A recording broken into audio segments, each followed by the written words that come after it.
Hey everybody, this is Dan. And this is Ron. This is a Nominee Questionable Movies with Dan and Ron.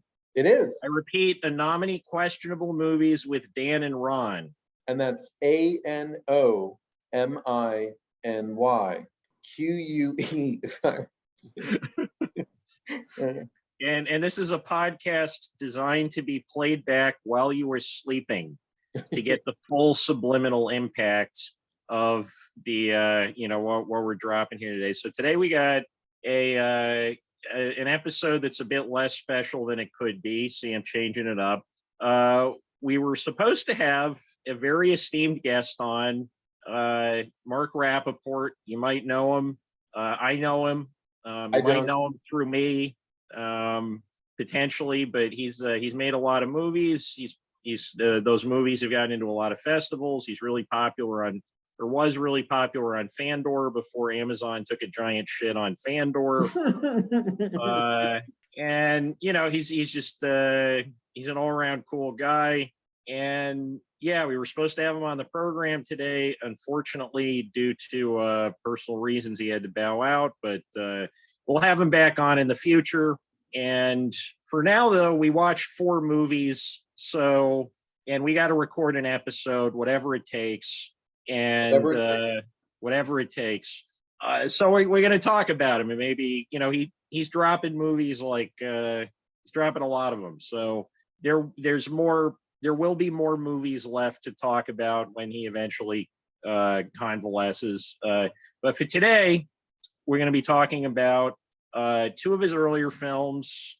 His first film, Casual Relations, which is a connection or a collection of thematically interrelated short films made into a feature. His fourth film, The Scenic Route, which I like Ron's description of it better than mine, even though mine might tell you a bit more about what the movie actually is like. I'm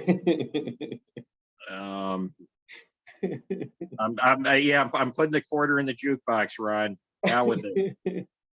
Softcore incest teaser porn. Yeah, and so that's the Scenic Route.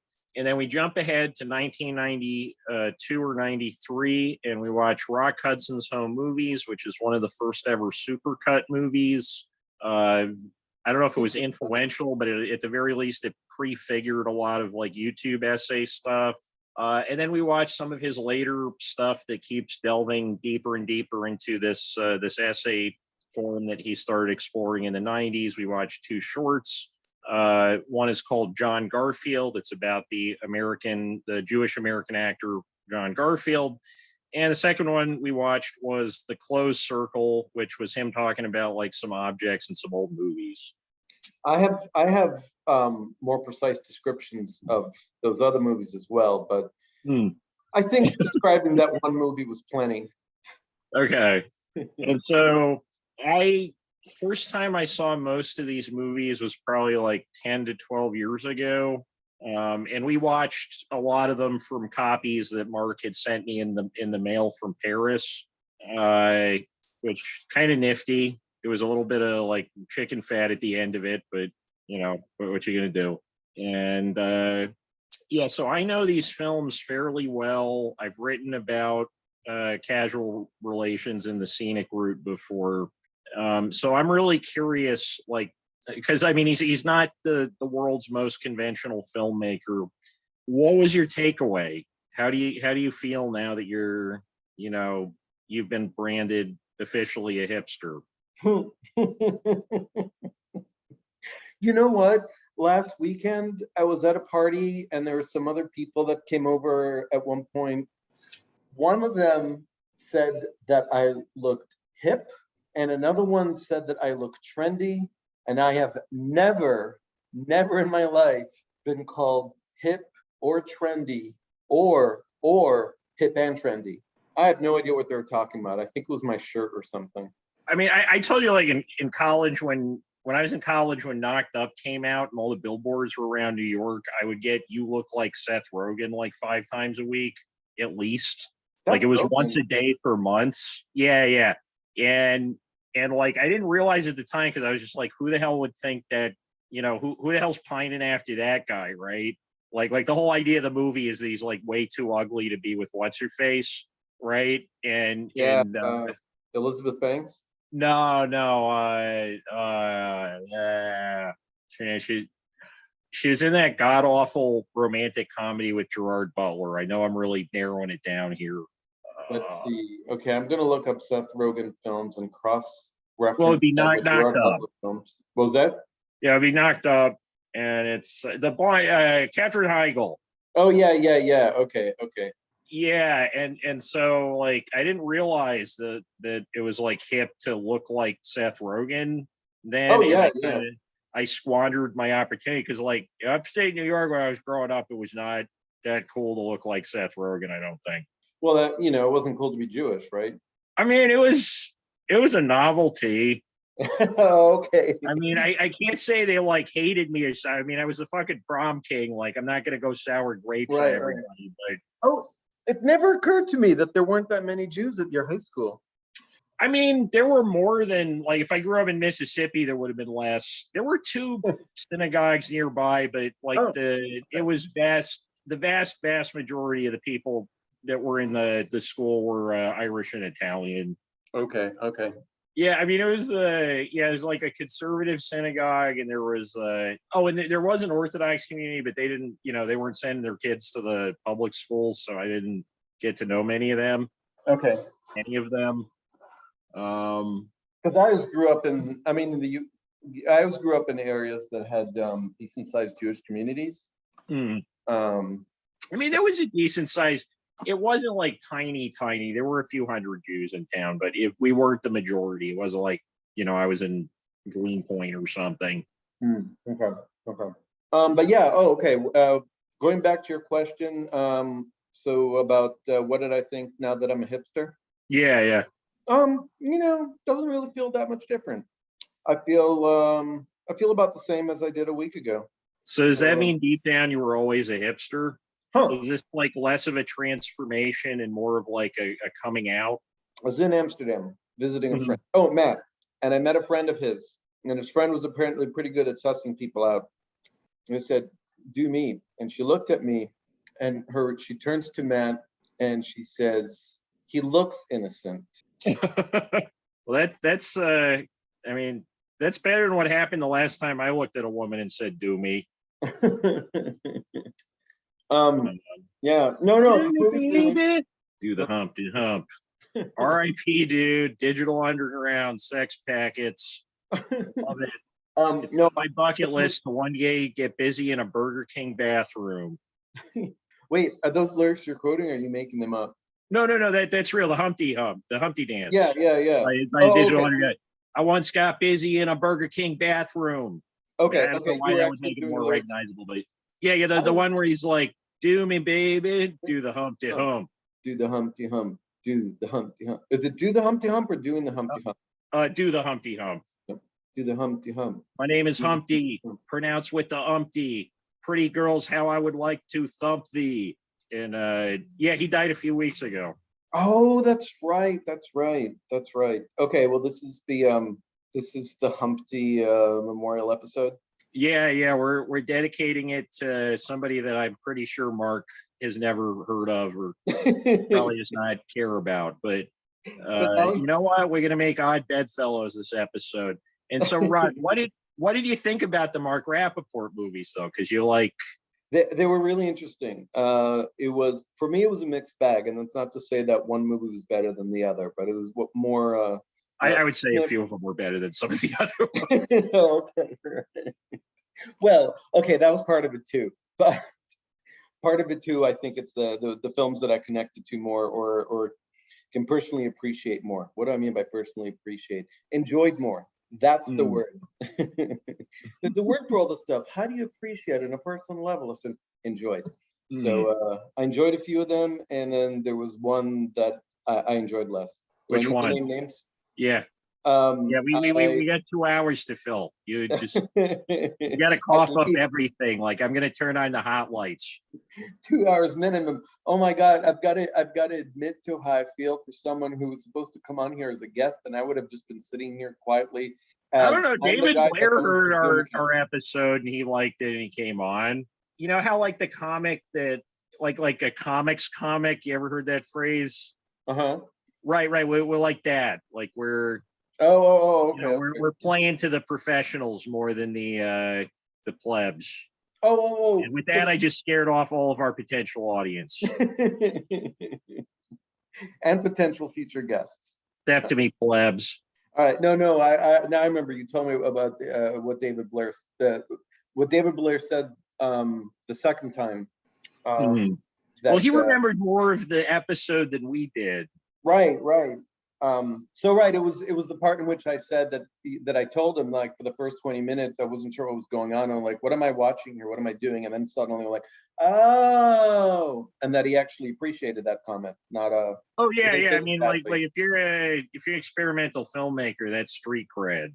Oh, Like it's like having like if you get a major reviewer to say like I just don't get that, it's like a teardrop tattoo, uh-huh. like art movie people. All right. Okay. Well, I'll go through in some order, starting with the first one, casual relations. I couldn't stand it. The funny thing is that Mhm. there was one piece. It's a whole bunch of. It's a whole bunch Like of a sketch comedy movie, but like without the ha-has. artsier. But the funny thing is that the one scene that you said was the ballsiest movie in cinema history was my favorite scene. The one in which the camera just sits still and there's a woman watching TV and that's all that happens. And she does pick up the phone at one point. She For tries 7 minutes. what was that? For 7 full minutes, yeah. Yep. And it That's the plays scene. like a lengthy audio clip from there's one from Johnny Guitar. I forget what the other ones were from, but Wait, do you want to go movie by movie, or do you want to sure, hear sure, yeah, yeah. my thoughts of movie by movie? Well, let's do your thoughts movie by movie, and then we'll go into a bit more discussion because I got a lot to say about these movies. Okay, and then I can just be the guy who presses record. No, that only works as if there's a guest on. All right, the second movie, Scenes from a Marriage. No, what was it called? The Scenic Route. We should do Scenes from a Marriage at some point though, because I do really like that movie. We should, but we should do the American cinema cut because I hear that's better. Oh, I like the TV cut more. I never got through the cinema cut. Sorry, I was just pulling your leg. I was just teasing. All right, so wait, what's Scenic Route? Scenic Route I enjoyed more. Scenic Route I thought had some really interesting visuals.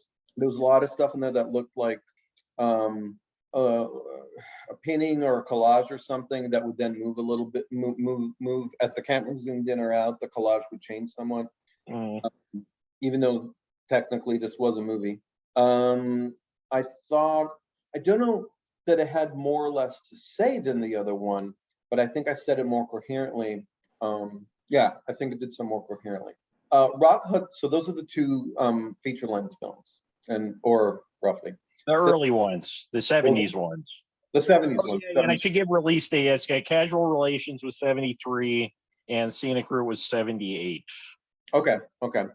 So then we watched Rock Hudson's Home Movies, narrated by Rock Hudson. Okay, now actually it was a guy playing a young Rock Hudson and showing lots and lots of clips from many of his different movies. But basically the whole thing is, look, Rock Hudson's gay and Rock Hudson's not saying, hey, it was obvious. Look at all those scenes in all those movies. Totally gay. But that was fun. That was a fun movie. Let's see. What were the two super shorts? John Garfield, which was the 10-minute one about John Garfield. And then the other, the one about closed circle, the one about the objects. Okay, so that one I didn't enjoy that much. That one I actually found boring.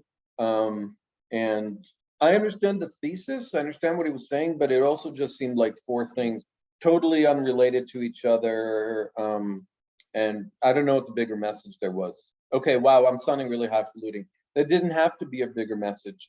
The simple. Well, I mean, he makes a bigger message at the end of like, here is a broad point about the nature of symbolism or the kind of powers of objects within movies, like inanimate objects.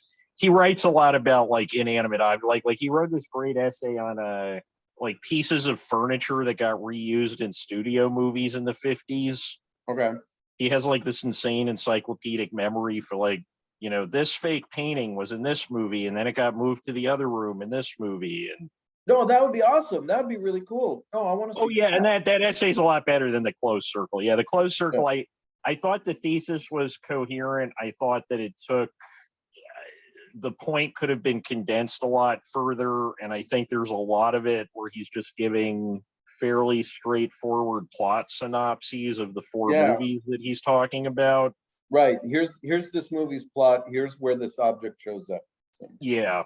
Which I mean, that is a common strategy in like academic film papers or like long form book reviews. You give like part of your perspective of the thing through plot summary, but there's an art to that isn't necessarily engaged that well in this movie. No, it doesn't work in this movie. It doesn't work. So, all right, and then there's the last one, and then there's the oh wait, I'm holding up four fingers. Which So the order, so the closed circle was later. So John Garfield is the first short form essay movie he made. Okay. Oh, okay. That one I like. That one I found really interesting. It actually, that's interesting that you say that because it definitely didn't look as polished as some of the other things. That was from 2000 and the other one was from 2015. Yeah. And the subject matter was interesting. And it's an actor, I'd never heard of him. Or if I had heard of the name, it was just sort of, barely. And he had a really interesting story. And died young. I wonder if he would have been a bigger star if he hadn't died so young. What was he? He was 39, I think, when he died. Yeah. So, I mean, Tupac was like 26 when he died, so I don't think it's really an excuse. I'm just saying. All right, but that's my general sense of the movies. So now I'm a hipster? Now, yeah, I guess you're one of maybe three people I've gotten to sit through any of these movies. Oh, wow. Oh, I didn't realize I was in such a select group. Yep, there's you, the former podcast, and my friend Paul in college. Damn. Okay. These are not easy movies. No, they're not. You know which one's the easiest? It's Rock Hudson for sure. Yeah. And I think that's why that's the only one that got like wide scale distribution. Like you could rent that from a video store if it was a decently stocked video store. Really? Yeah, the earlier stuff is so there were. I mean, we're not doing video this episode, so otherwise, yeah. I mean, I can just show it to you. So there was a VHS release of 5 out of the 6 movies that he did in the 70s and early 80s. And yeah, it was spearheaded by Ray Kearney, who later became his sort of mortal enemy. And the video quality on them is decent, but like they were not easy to find, and putting them out basically bankrupted the company that put them out. I mean, they're not like, I think I paid $25 for the one that I've got. Granted, they're not in super high demand, so that doesn't necessarily mean that they're not, fairly rare. And I have no idea where the hell this thing went to. So someday when Mark comes on for real, I'll show it to him. But you show him that you actually paid for one of his movies. I did, yeah. And then he sent me the rest in the mail. Yeah, there we go. Did you get them straight from Ray Kearney, or did you get them from Mark Rapport? Well, so Ray Kearney has never sent me anything in the mail. I have had email interactions with Ray Kearney, but I never met Ray Kearney person to person. And I think by the time I would have had an opportunity to meet Ray Kearney, the shit had kind of hit the fan. And I guess, should we talk about the context? Yeah, let's do that. Yeah, all right. We'll get to it eventually. Not that I don't want in any way to make the whole thing with Ray Kearney the defining thing, give the impression that for us that's the defining thing about Mark Rappaport. But let's get it out of the way. I mean, I think in terms of my personal relationship with Mark Rappaport, like that's the reason I know him personally. Oh, that's interesting. Okay. Yeah, because like Okay, Ray Kearney. We've mentioned him on the show before. If you're into obscure movies enough where you actually found this podcast, you probably know who he is, but on the off chance you don't, he is an academic. He works at Boston University. He is or was considered the world expert on U.S. independent film, and John Cassavetes, Mike Lee, and a few other subjects. Published a lot of books, and then kind of went full Colonel Kurtz. And he was he was definitely the biggest critic that was pushing Mark Rappaport. Rappaport's movies do show up on a few canon lists.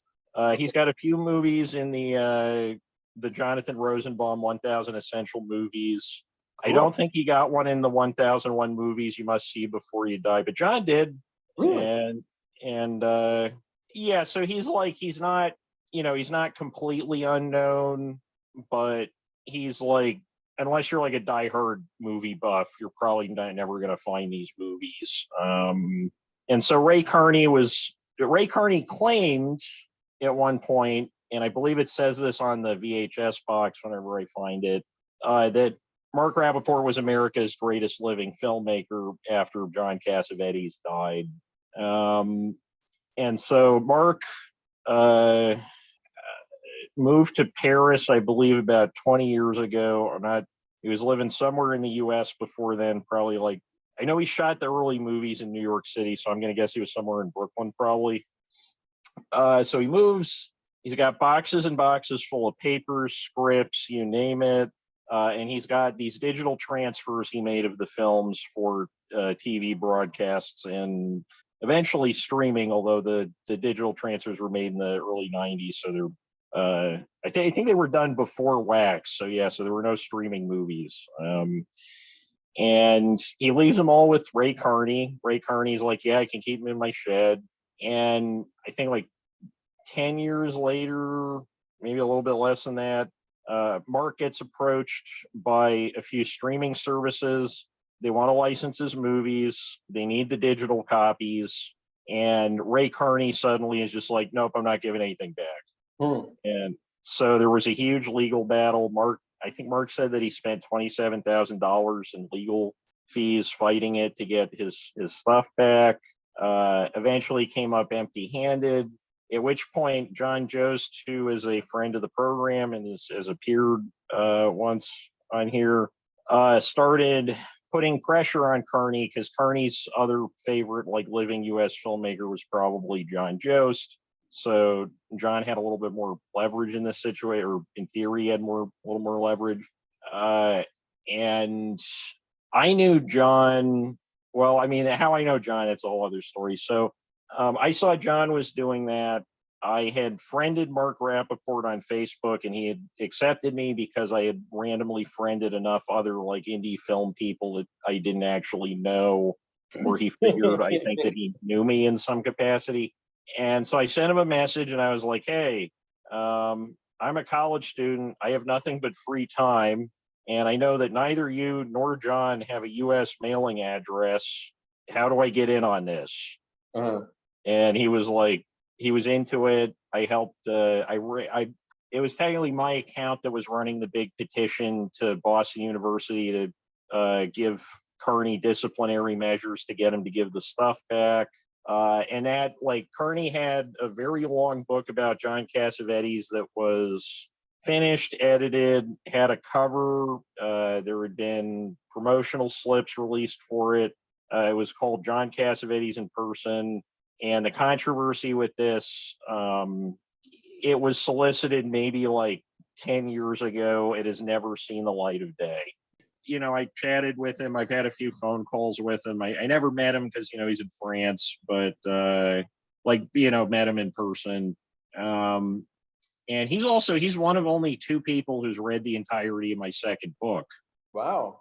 The Lawsuit Magnet. And he wrote back like, he wrote back, why did you put every thought that you have ever had into this manuscript? You were a fucking brilliant writer. and he sent me this like South American novel in the mail, and he was like, this might help structure it a little bit more. Oh, nice. To be fair, like I wrote the whole thing just drinking, like I was getting free Death Wish coffee, which is supposedly the most caffeinated coffee you can buy in the United States. Uh-huh. And it kind of shows a little bit in the prose, you know? Gotcha. So these movies, I personally, I like his earlier movies more than I like the essay stuff later, although there's a lot of stuff to love in the essay stuff. Uh-huh. And I mean, I think the essay stuff ultimately ended up having a much larger influence and impact on other filmmakers. Uh-huh. But the early stuff, there's just nothing else that quite moves like it or has the same kind of like low-level paranoia. Uh-huh. There's like this very pleasing low-level paranoia about all of his early movies. There's this weird, you're in this space where it's very interior. You're kind of wandering around other people's thoughts, and you're getting these sort of symbolic depictions of their interior mental states, and their minds are just cluttered. You know, they're having these like not particularly deep or profound thoughts. Things are being constantly intruded upon by television, paintings, just the detritus of the 20th century or earlier. And it just, I related to it a lot, I think, like the sort of weird feeling of sort of being completely losing the grounding of a reality that is not influenced or somehow colored by memories of media objects. Like Casual Relations, I would say, is a movie about like the growing pains of mass culture coming into existence, like radio and television and like large scale reproduction of images and audio. All right. Can you elaborate? Yeah, so we open the film with the stuff on the beach. I'm not going to say that I have any idea what the stuff on the beach really means. He has sort of, and I kind of like use this description of stuff he was doing in the manuscript that I used, although I didn't tell him that was how I came up with it, but I was calling it sort of like cul-de-sac sentences. There's a lot of stories where they just sort of don't go anywhere. And the humor is sort of the anticlimactic nature of existence, and like these very often, you know, dramatic or melodramatic things going on in our heads, and then what they look like from the outside. You know, Dan, when I was in middle school, we lived on a cul-de-sac, and it was great because you didn't have to worry about cars coming through. The only time that you had cars was they would come in and they would slow down to go and make the turn or go into a driveway. Like if they were going in and then turning around to go back out. And that was, nobody went that far because it was a long street. And, I grew up on a cul-de-sac. Yeah, they're great. You get to go around and kick the ball and run around. And I can't believe that I just said something positive about playing ball. So strike that. But I used to play a lot of ball. Really? I was a baller. Yeah. I played a lot of wiffle ball. I was the pitcher on the baseball team in Little League for 2 years. No kidding. I was pretty athletic when I was younger. Yeah. And then I rediscovered comic books, and then I think all the women talk to each other. So I have a lot of time to podcast now. No, I couldn't pitch. I couldn't, swing. I could never hit the ball. I hit a few home runs when I was like 12. Wow. Yeah. I was obsessed with baseball for a good 6-8 years. Oh, that's right. You knew every single baseball card. Yeah, I was just like memorizing the backs of baseball cards. I had those big books of like old baseball statistics. I got this. I had a subscription to this thing that was like Reader's Digest, but it was just like 90-year-old men sharing like box scores they'd written for 70-year-old baseball games. And like a giant letters. I think it's called Baseball Digest. It was pretty interesting reading, but it was sort of I think it imbued some of my kind of like precocious geriatric vibe, you know. And for those of you that don't know, Dan is a boomer. Yeah. Like there was a kid in town that used to call me the only millennial that remembered NAMM. Um, Yeah. Fair, I'll take it, you know. But yeah, so these movies, I found them. It took me a few tries to get through even one of them. It wasn't quite as difficult as like Perfect Lives, but the movies were not meeting me halfway. Hmm. And then there was a retrospective at the Anthology Film Archives, which for movies like this, it's like weird because the production value is so low that if you're watching it on a decent home video release, you're not really losing any picture quality. But just being the social pressure of being in a cinema and having to finish the thing beginning to end is just incredibly helpful. Okay. And then I got through them, I think I saw everything that they showed in the retrospective because I was not going on a lot of dates or doing much of anything besides watching movies when I was in college. And yeah, like once I was forced to kind of sit there and kind of meditate with it, it clicked. And I was like, yeah, like there's something very resonant here because I was noticing having moved to New York that a lot of, you got a lot of people with no common ground because they all moved from other places beyond that they all just moved. And so a lot of the common reference points in early conversation with strangers or people that I eventually got to know somewhat, a lot of it would just be like very, very, very broad cultural reference points. So like, I don't know, just like really popular TV, 50 Cent, Judd Apatow movies were really big then. And you have all these conversations where sort of like, oh, did you see this?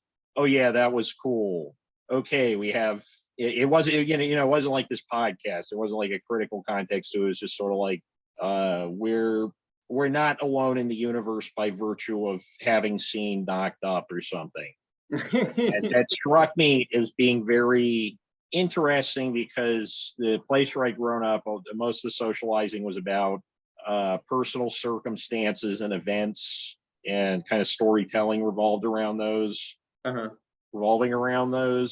And so yeah, these movies, I think these movies also, and particularly Casual Relations, I mean, I'm trying to remember. There's a pretty good essay I read years and years ago, and I can't remember who wrote it, but they're talking about like post-socialist realism. And so like socialist real, I mean, you know what socialist realism is, right? Oh yeah. Yeah. So you got all these I learned novels about where it in elementary school, I think. Might have been kindergarten. No, what is it? socialist realism. So it's just the earliest incarnation of the quote unquote like realism art movement. So think like D.H. Lawrence, Howard Fast, Upton Sinclair, any of Okay. those books where like they're using the aesthetics of realism in the like socialist politics. Okay. And so that kind of morphs into various other strains of realism.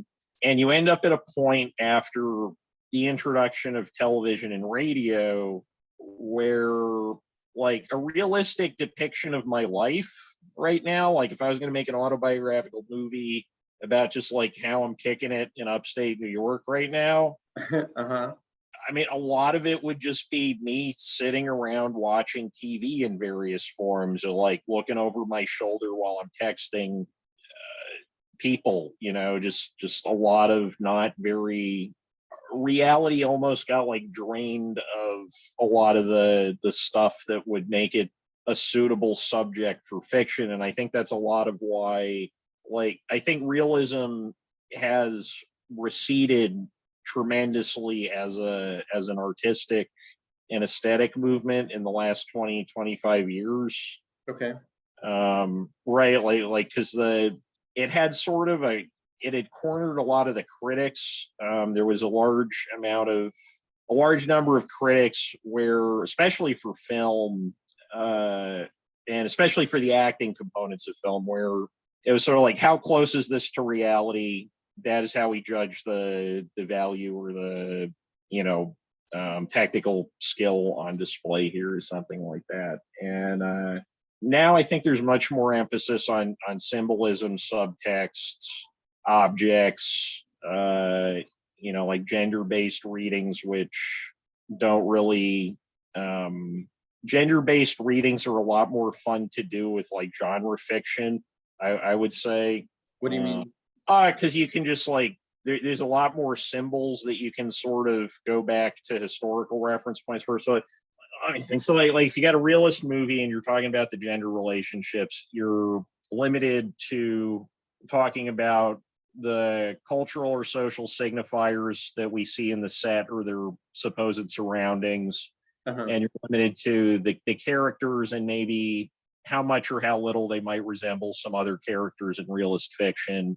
If you're talking about something like Wonder Woman, you can talk about everything from like third wave Freudianism to like cultural appropriation of foreign mythology to sexualization of feminist iconography and pop culture.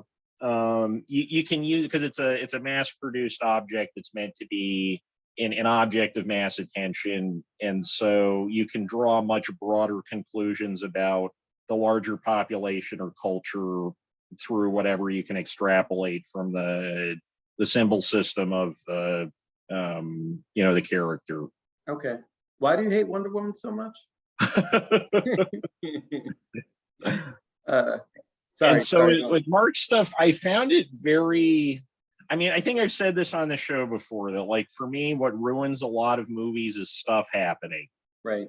You'll have like a lot of interesting developments and things that you haven't necessarily seen before. And then, one car starts chasing another car and then we're inside of a movie I've already seen.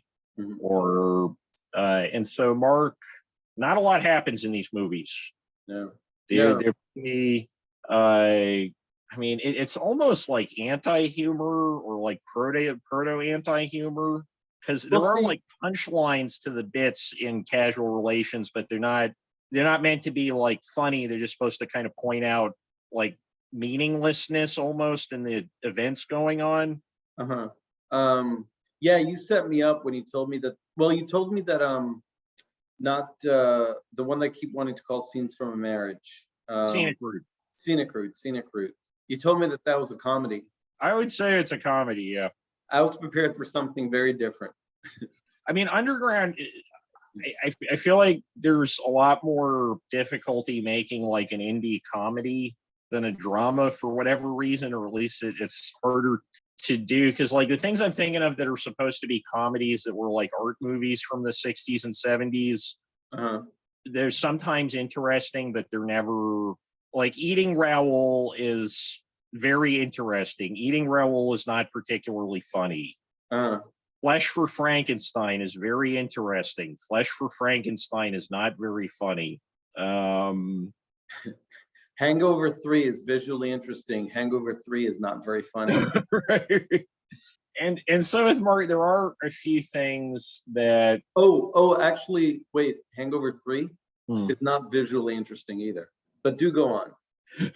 And to go to the Scenic Route now, because I think there's like, he toys with this a little bit in Casual Relations, but I think the biggest difference between the Scenic Route and Casual Relations is that he either, I'm guessing he read a lot of Henry James novels or something. Like the way that the Scenic Route is structured, you're just sort of like wandering through different perspectives. There's not much emphasis or priority given to depicting objective physical reality, and the interior dialogues, I guess we could say, or like the sort of soliloquies that the characters give intermittently, they're not internally consistent.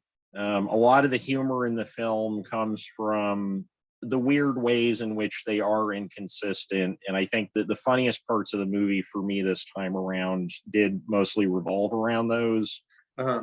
Particularly, so the plot of the movie is basically there's two sisters. There's this dude with a mustache who used to date one of them.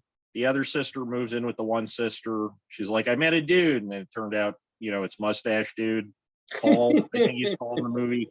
And A lot of it is just these tense inner monologues, which is like, I hate Paul.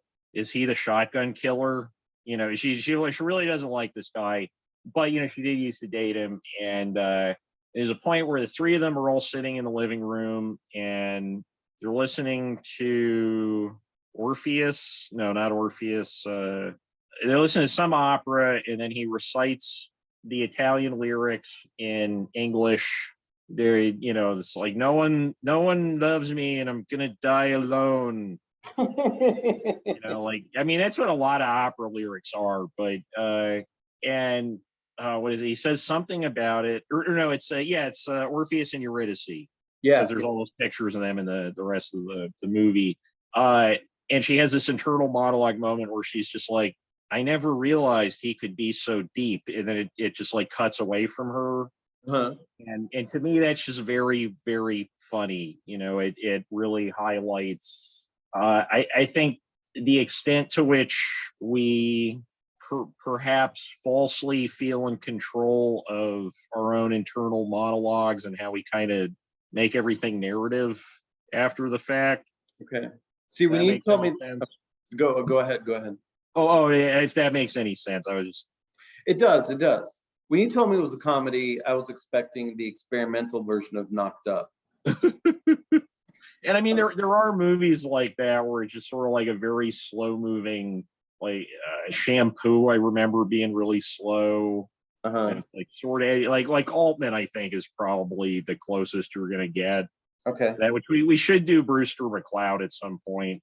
But yeah, so you have this intense focus on small issues, which I think was a really important thing to me in these films. Because so much there's a desire when you're creating an art object that Ernest Becker shit, basically. Like there's this like little the great kazoo on your shoulder, and he's saying, if I appeal to something that is incredibly macroscopic and theoretically universal, then my art has a better chance of outliving me. And so you end up with a lot of like early Ingmar Bergman's probably the most egregious, maybe not the most egregious example, but like Wild Strawberries, where Bergman's probably like 26 and he's trying to talk about what it feels like to be an old man about to die, looking at young people. And it's a very silly movie. I think that movie is a little bit overrated, but and so you don't really have that in Mark's movies. There's not really an escape into being able to talk about something much larger than what's going on. And so there's almost this Zen focus on the particulars of how life is repetitive with slight variations. Okay. Which is what I feel like a lot of Bach's music is about. Because I mean, life is extremely repetitive. And I think like a lot of making it somewhat interesting is getting very, very good at distinguishing very, very small, fine points between things.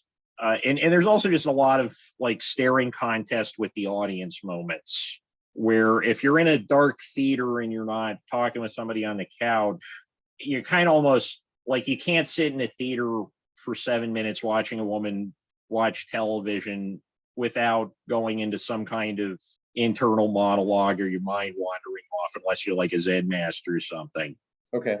Yes, that is fair. And so that becomes part of the movie, almost the way that like the crowd noise, if you play John Cage's 4 minutes and 33 seconds, the crowd noise is supposed to be part of the actual piece. And you're looking at these images that are not they're not emotionally resonant. They're specifically designed to put you at this arm's distance so that you have to contemplate them, and they move very slowly so that you're not kind of you're not being rewarded unless you do work, I guess, is what the way I would describe it. Okay. And yeah, it's just that sort of feeling of walking around being surrounded by the ghosts of past human culture. I felt that like a lot when I was in New York. Okay. And I feel that a lot just generally, I think. And to an extent, I don't think most people are, I mean, I don't think most people want to be necessarily aware of, like, I am a small speck in a large timeline, you know? Yeah, I guess I find it kind of grounding, but like I remember my ex like was like, so you're saying I'm cosmically insignificant? I was like, no. It just means you can have fun on the weekends. Wait, I don't get it. Well, you're not like, so you're never going to produce a perfect piece of art. You're never going to produce a piece of art that transcends the context of the period it was made in. You're never going to be like some kind of mythical genius.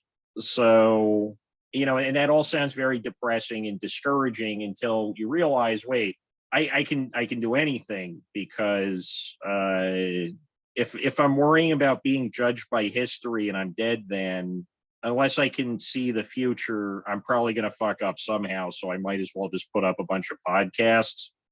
you know, This is my creative outlet. This is it. Yeah.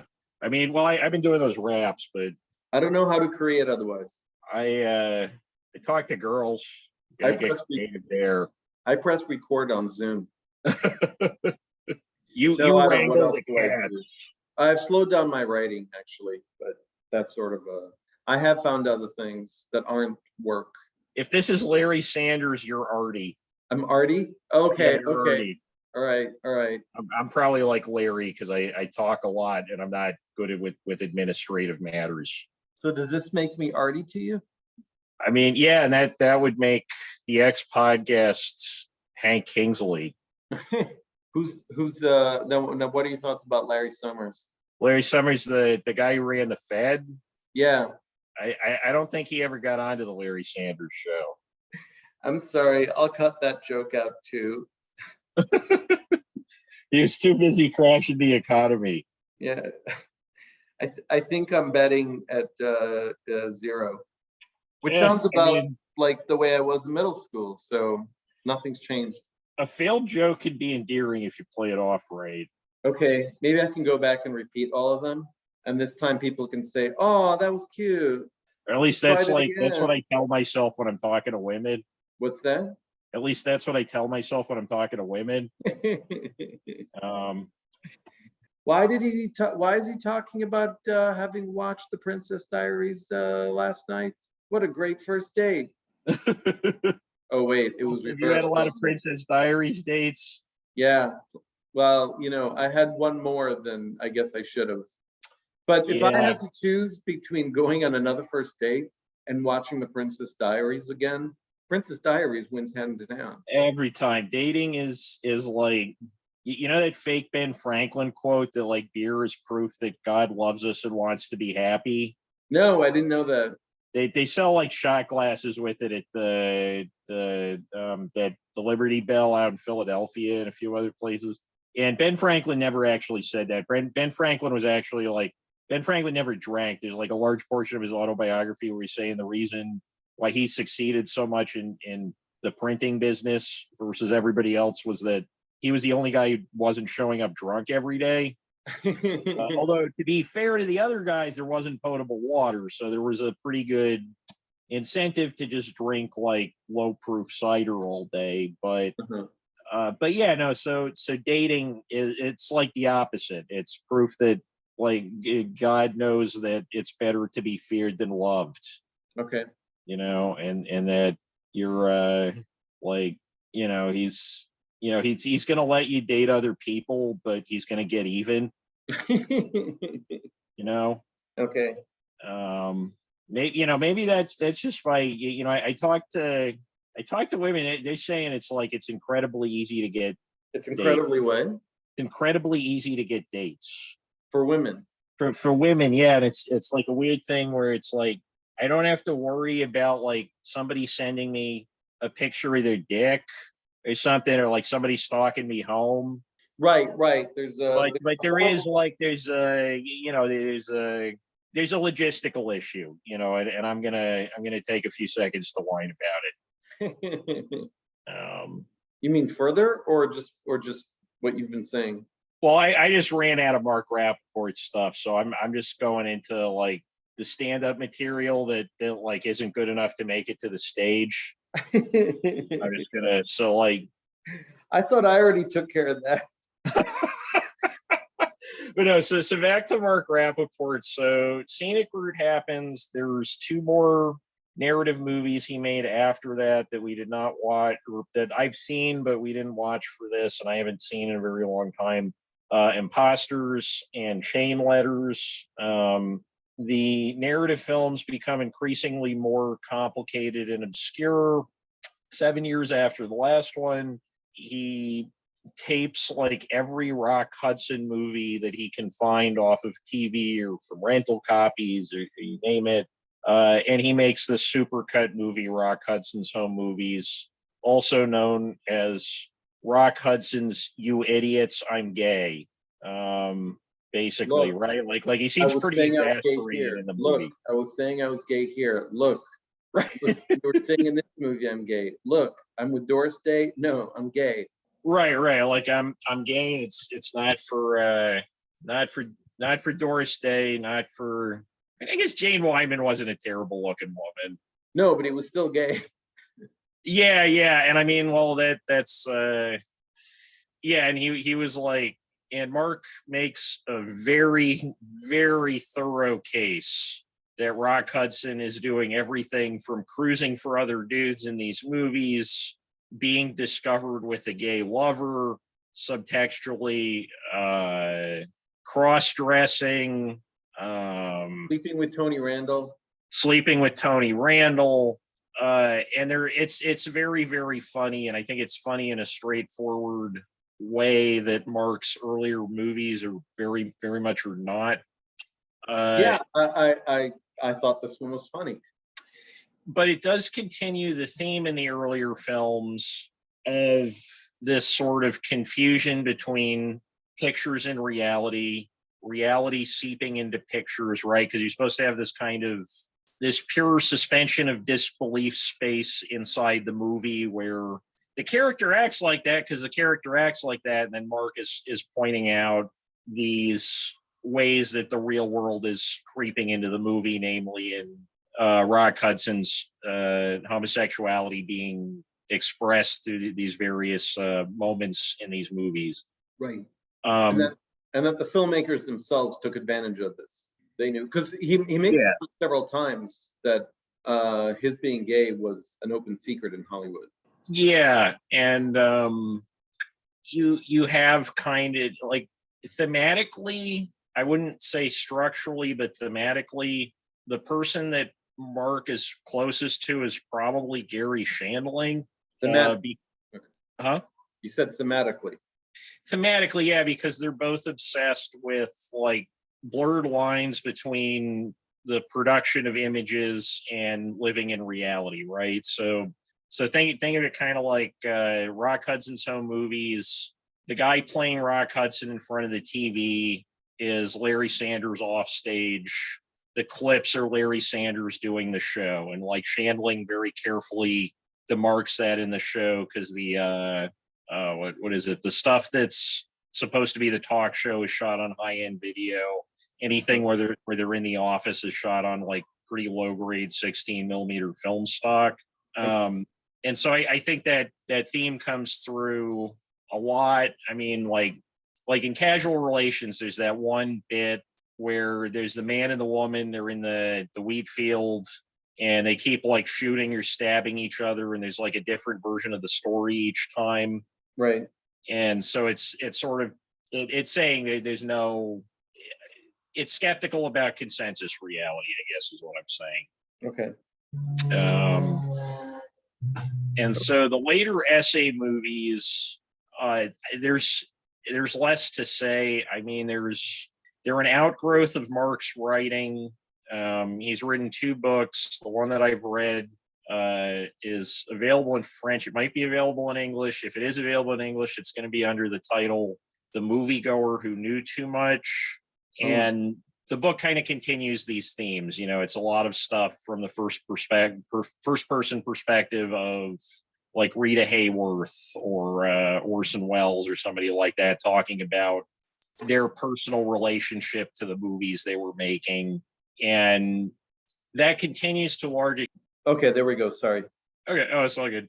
And so the later essay movies, I think they're a lot more straightforward and linear than his earlier work, and they very much resemble his prose essays, essentially just illustrated by clips. He's not playing around with the clips a lot. He's not putting he's not putting like a fictional Rock Hudson narrating them. It's just him talking as himself. Right. And he's just sort of giving, I mean, I think interesting film criticism ideas, but they're not, there's less engagement with playing around with the actual medium of film itself. Because, I mean, I think it's probably like a result partially of like burnout and frustration. Like, I remember when I talked to him about his 70s and 80s stuff on the phone, he's sort of like borrowing money left and right.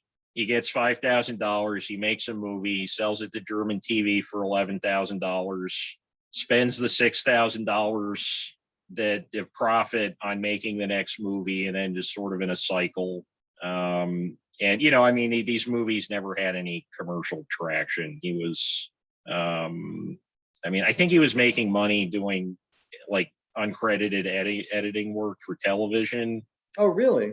By that point, yeah. I mean, he's done a lot of that. Like in the last 20 years, if you ever saw a PBS Masterworks like 5-minute short thing, like he did one on Cindy Sherman, he edits a lot of those, but he doesn't.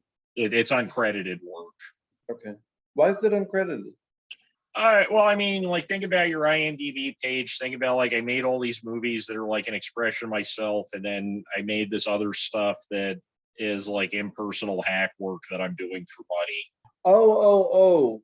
You think it's his choice that he doesn't want to be credited? Oh, yeah. I'm 100% sure. I mean, PBS, if you want to get credited, PBS will credit you at the end of it. But there's a lot of that stuff is not going to show up on his IMDb page. And I mean, frankly, it's not, if you're studying his movies, it's not really going to give you a lot of insight to, the more heavily Mark Rappaport movies. Right. It's sort of like John Cassavetes with Big Trouble. You probably don't really need to watch Big Trouble. When was his last movie? So in terms of the shorts, he's still making those. I think the last one of the shorts was a few months ago. Okay. There's just been long gaps in his career. So there's like 73 makes Casual Relations, 85 he makes Chain Letters, then there's a 7-year gap until he does Rock Hudson's Home Movies, and then he makes 3 or 4 of those essay movies, makes the John Garfield short, and then doesn't make anything for like 12 or 13 years.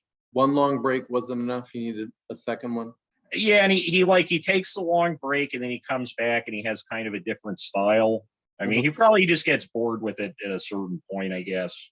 What do you think he does during, in between being a filmmaker? That's something we're gonna have to ask him, I think, when we get him on. Yeah. Like, what did you do between? Because I know he made like a really short, like, clip show version of some of his movies in 1990. So technically, I guess that counts. But which that's a really fucking weird piece of something. It's called Mark Rapport, the TV spinoff.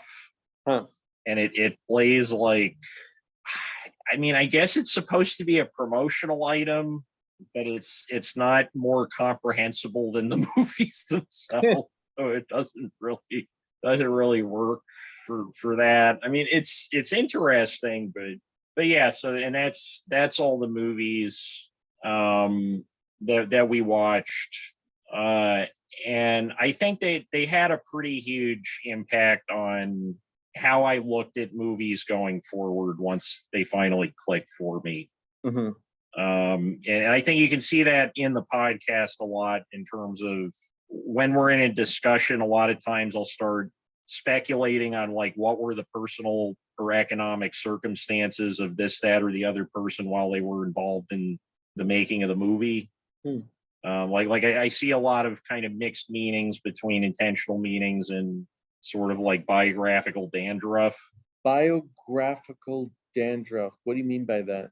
Like the Rock Hudson stuff, like the ways that you can't help but somehow reveal some part of yourself that is not the character when you're on screen. That there has to be this sort of maybe like scrambled personal element, but you're still stuck being in your body with your own kind of epigenetics and tics. True. And yeah, I guess so. Now that I've given the keynote lecture, you have any thoughts about? I need the Q&A. This is the Q&A portion of the talk. I guess so, yeah, because I'm like having trouble. There's other stuff to say, but I mean that's like a pretty cohesive chunk, I think. But yeah. I mean, what's some that you were like, I don't get it, or like what's going on, or like. So I like movies within movies. I always think they're fun. But I didn't understand the vampire movie in the middle of this. Well, the vampire movie thematically in terms of the movie, I think is a lot of the rest of the movie is about what could be termed psychic vampirism. Psychic vampirism. Okay. Right. So you have kind of, you think they're your thoughts, but they're, there's all these other things floating in there, be it that like still from Nosferatu in the woman's dreams, or the big finger on the wall when the woman's sitting in the empty apartment, or the sort of weird disjunction between the two guys looking to hook up in the movie theater and the natural disaster footage that they're watching. And I think it plays into the paranoia to a certain extent, like the and there's other stuff in the movie that sort of has that like undertone, like when the shot where they're in the car and it's just the static shot of the car radio for 2 minutes. The song that's playing on the radio is Under My Thumb by the Rolling Stones. The music that plays over the end credits is Nowhere to Run, Nowhere to Hide by Martha Reeves and the Vandellas. And yeah, there's this sense of like you can't quite put your finger on what it is, but you're not going to be able to escape it. Maybe it's just called consciousness. And yeah, and I think the vampire, because they start out as sort of like C-movie vampires, and it's being played sort of straight, and then it turns into like they're holding juice boxes and they're taking pictures like they're going to the prom, and it becomes kind of generic heterosexual domesticity, but in this vampire form, and so you have this kind of complex or multi-layered metaphor in the vampires. The vampires, there is something kind of sinister about it, but it's also cheesy. It's also pop. It's very cheesy. It's very cheesy, right? But there's something sinister about the cheese. It's like that thing I say on Wikipedia about the poptimism. Right, and like those critics, they're all like very skeptical of if we just outright embrace pop music, what becomes of us. And I think there's a bit of that in this or pop culture. We're sort of like cyborgs made out of old movies and TV that we watched. Cyborgs, or like where our consciousness does not completely belong to us, and the external, the diet of images and ideas that we are fed molds us in ways that undermine notions of free will. I'm sorry, I keep squirming. My leg is acting up. Oh, it's not good. Yeah, and I think also like the Rock Hudson movie, he wasn't the first person to do a sort of fictionalized revisionist critique of a movie like that, but it probably did play a fairly large role in setting the stage for a lot of pop culture criticism now. Like if you go on the Onion AV Club, a lot of the criticism is going to read kind of like what Mark's talking about. There's a lot of emphasis on the biographies of actors, of subtexts, and there's less emphasis on, or I mean, I guess like the critics are still kind of playing their role as a consumer guide, but the idea of protecting the consumer has completely changed in the last 20 years, where like I think it used to be like, okay, is this entertaining enough where you're not going to feel like you got cheated out of $12 at the end of it? And then now it's kind of like, is this thing going to contaminate my mind? For $20. For $20, yeah. Which, I mean, I guess there's more overt and dangerous forms of propaganda now. So, you know, the critical establishment turning from aesthetes to consumer safety advocates, I don't want to blame that entirely on them, but it's a thing. It happened. Yeah. Hey, Dan, you know what's a bad idea? What? Posting a picture on Instagram at 9 p.m. on a Saturday night. Why? Because nobody likes you?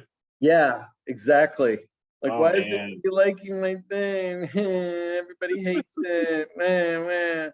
Keep obsessively checking status to see if anybody else liked it. Only one person did. That means they can see it. I'm sorry, I don't know why my leg is gonna.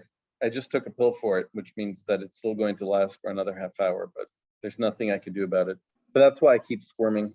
So I feel like Mark could make a really good short movie about restless leg syndrome. Like that's the kind of thing I think that he could really hone in on. Maybe there's a bit too much movement, but you can just from the waist up and you're talking about the restless leg syndrome. I could show him what's terrifying about the notion of somebody sitting in a chair for 7 minutes. Yeah. So. And, okay. One more thing about, or well, okay. If you got a point, I just remembered one thing though. No, I don't. I don't have a point. Oh, you don't have a point. Okay. So another thing that's really interesting about Mark Rapport and the Ray Kearney connection beyond the drama and the controversy is that I can't think of two filmmakers with more radically different styles and sets of aesthetics than Mark Rapport and John Cassavetes. What does that mean? Okay, so we only watch Shadows. Shadows gives you like a decent idea of like the stylistic hallmarks of Cassavetes, which are the truth resides in the actors. Give the actors as much free space as they need, and they're going to give you something. The camera should be subservient to what you're actually interested in, which is why so much of it is handheld. And it almost feels like whenever a shot might look like it's pretty enough to be distracting, he basically ruins it. No visual symbolism. All meaning comes from behavior. The only thing they really agree on is that people can't make up their minds. And so it is sort of interesting that he was so attracted to both of these filmmakers specifically. And that I think a lot of the Mark Rapport fan base, such as it is, does overlap a lot with the John Cassavetes fan base, which is, I mean, you know, I'm an example. It's just funny to me because they're so different. Like one is a radical formalist. The other one is, you know, a radical informalist. Hey, the audience wants what the audience wants. Even if it's stuff that's totally different. Yeah. I still don't have a point. And I think another thing that's really interesting to me about these movies is that they're shot for basically no money, but there's a lot of emphasis on set design, which is really uncommon in low budget movies. Yeah, that's the part that looked to me like it was a piece of art that just happened to be moving. It was all about set design. And he's very attracted to like flattened images. Like there's not a lot of depth of field in these movies. They're a little bit. I mean, this is probably the only way that they're like. Yeah, you ever see any Eric Rohmer movies? No. Like My Night at Maud's or. Okay, so he's a French guy. A huge influence on Richard Linklater. The movies are basically just like French people talking for 2 hours. But the way he shoots them against a wall, they look like a framed picture because there's so little depth of field that it's like almost unnaturally flat. And I don't think Mark takes it quite that far, but Romay also does a lot with like decorating an apartment very minimally and then using that very purposefully.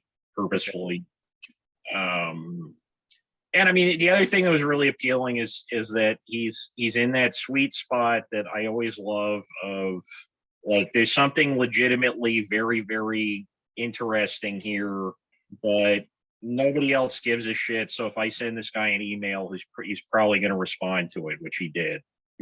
Yeah. Um, And then he read your book. Then he read my book. How did that come up? Huh? How did that happen? I mean, so I was helping him put together the ebook version of the Moviegoer Who Knew Too Much, which is how I got to read the original English manuscript. And I mentioned to him that I was writing this book, and I sent him the manuscript. He read it in probably 3 or 4 days, and then I got a very long, very emotionally excitable email back. By and large, was very complimentary. Yeah, what you said was very nice. Yeah, I think he wanted me to cut it down a bit, which like now I think when I was writing it, it takes me about a year or two to really be able to edit something effectively like that. Like we talked about this with Leighton Pierce, but I have to kind of look at it like somebody else wrote it and just be completely vicious. Because like my natural instincts are towards what I guess I would call like maximalism. Maximalism. All right, go ahead. So like if I'm writing and it's a first draft, I'm gonna literally put in anything. The only times that I'm really like cutting stuff is for like pacing and rhythm within sentences. So I'll like read a sentence back to myself out loud a lot. But is that just the jumping points? Like, oh yeah, that's what the sentence says, and then continuing from there, or does it mean editing and deleting and changing the wording around? Changing the wording around sentence by sentence, but like large chunks, I'm not really gonna. And with that book, it's just like me remembering things. So there was a fair amount of jumping around, and I mean, there were a few weird things I did with that book. So one of the things I wanted to do going in that I did do, but I don't think most people who've read it or read portions of it, it didn't quite click with them, but I don't know how to fix it because it's so like central to the manuscript, is there's shifting POVs without strict rules. Because the idea was it's as much about the story of the people in the town as it is like about my story in the town. Right. So if it's not a story where I'm talking about like this specifically happened to me, I'll go into the third person plural pretty frequently in it, which is something you don't see a lot outside of like Stephen Milhauser books and Greek drama. So the third person plural is like a Greek chorus, sort of. It's an ephemeral collective speaking singularly. So sort of, we thought the new bookstore looked stupid. That would be the third person plural. Or, we were suspicious of his intentions when he got to town or something like that. Like something that sounds sort of like an I statement, but with a we at the front of it. Okay. Yeah.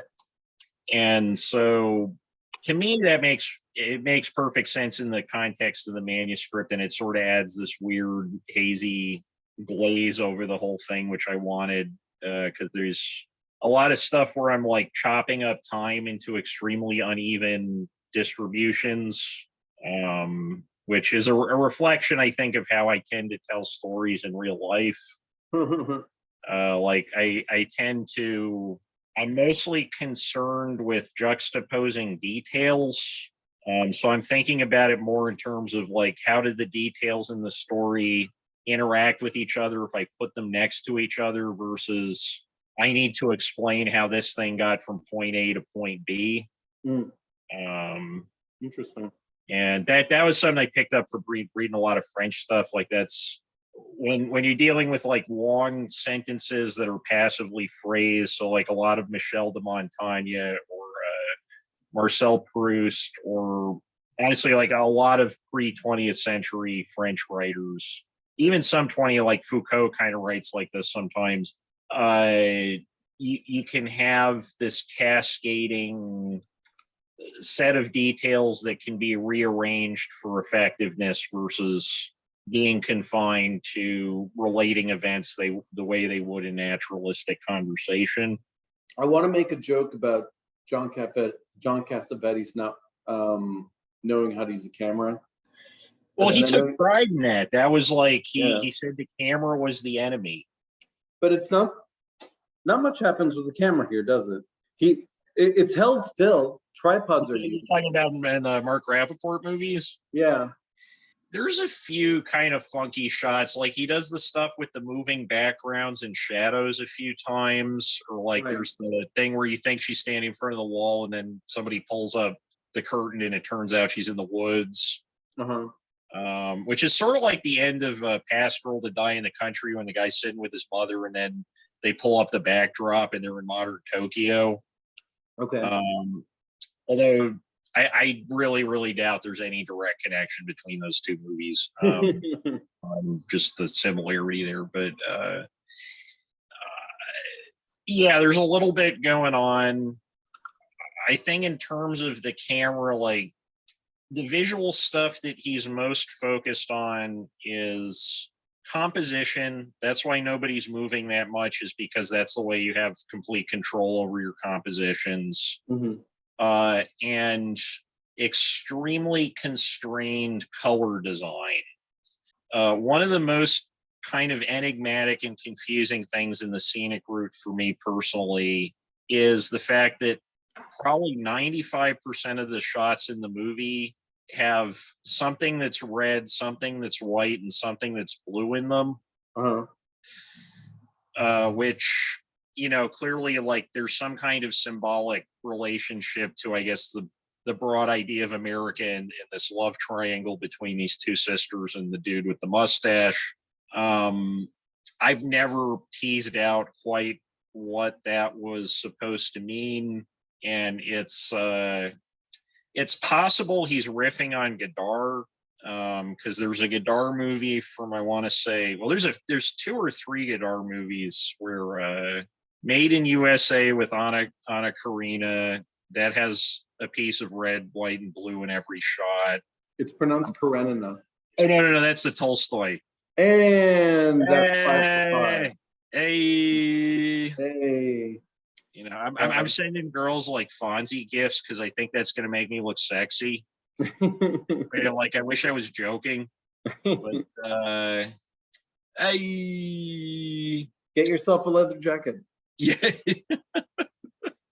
So what were we talking about? We were talking about, oh yeah. So Made in USA and Parola Foo, which I believe also has Anna Karina in it.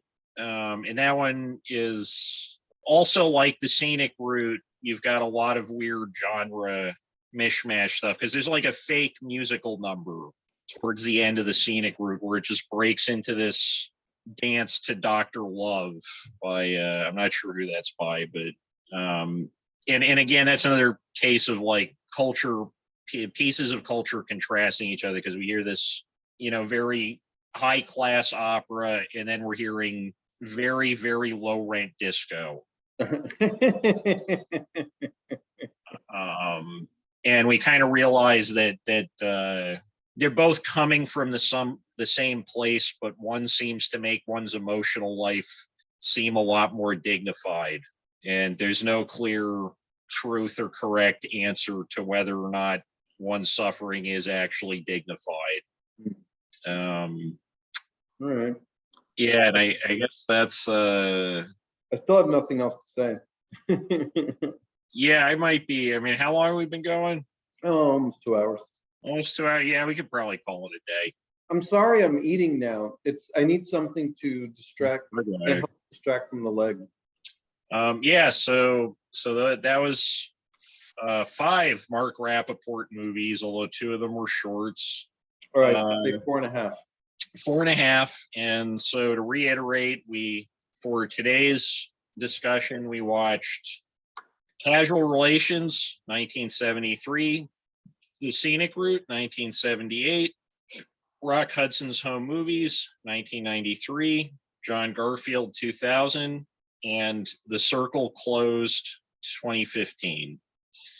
And so hopefully the next time we talk about Mark, it will be to his face instead of behind his back. And then we can ask him to talk about Ray Kearney some more. Yeah, the next time that we talk about Mark, Ray Kearney will be on the program. No, that would be. Can you imagine like MTV's The Real World, but it's just like Mark Rappaport and Ray Kearney in their 70s? Anyway, so I'm still Dan. And I'm still Ron. And this has been a Nominee Questionable Movies. And we will see you next week. Some funky, some fresh, something old, something new. Maybe borrow something. I think you borrow the blue. Yeah. Like you borrow, like on that kids show, right? Although I guess like Steve kept Blue long enough where it was like his dog by common law. Oh, no, I was wrong. Sorry, it's something borrowed and something blue. It's not the something borrowed that's blue. Okay. So like somebody else's shirt, like a Smurf. Like my gym shirt and Papa Smurf. All right. Did we finish the sign off? Till death do us part. Yeah, until next week. Till death do us part. Yeah, there we go. There's the new tagline. Yeah. Till next week. Don't itch that. All right. Take care, everyone.